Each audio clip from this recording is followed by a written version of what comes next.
తిరిగి ఉన్నాడు అని వాక్యం సెలవిస్తుంది. చూడండి, పరిశుద్ధ గ్రంథంలో మీకు ఒక మాటను జ్ఞాపకం చేస్తాను. చూడండి,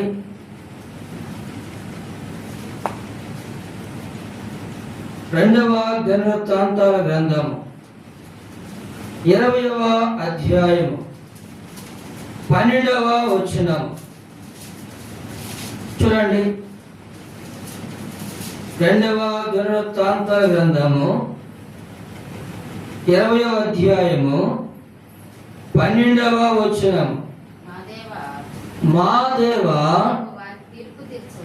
నీవు వారికి తీర్పు తీర్చవా, మా మీదికి వచ్చు ఈ గొప్ప సైన్యముతో యుద్ధము చేయుటకు మాకు శక్తి చాలదు, ఏమి చేయుటకును మాకు తోచదు, నీవే మా దిక్కు అని ప్రార్థన చేశాను. చూడండి, యెహోషాపాతు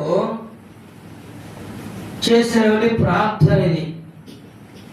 ఈ మాటలు మీకు అర్థం కావాలంటే చూడండి, 20వ అధ్యాయము మొదటి వచనం నుంచి కొన్ని వచనాలు నేను చదువుతాను. ఇది అయిన తరువాత మోయాబీయులను, అమోనీయులను, మెయోనీలలో కొందరు దండెత్తి యెహోషాపాతు మీదకి వచ్చింది.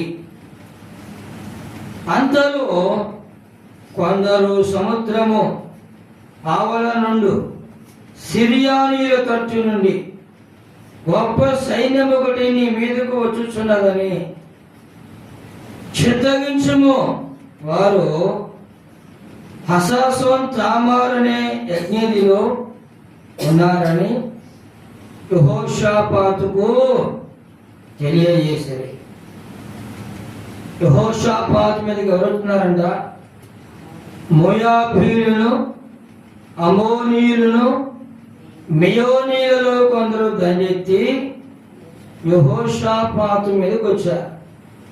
వీరుగాక సముద్రము ఆవరణ ఉండు సిరియానీయుల తట్టు నుండి గొప్ప సైన్యము ఒకటి నీ మీదకు వచ్చుచున్నది, చిత్తగించుము, వారు హసాసోన్ తామార్ అనే యజ్ఞదిలో ఉన్నారని యెహోషాపాతుకు తెలియజేశారు.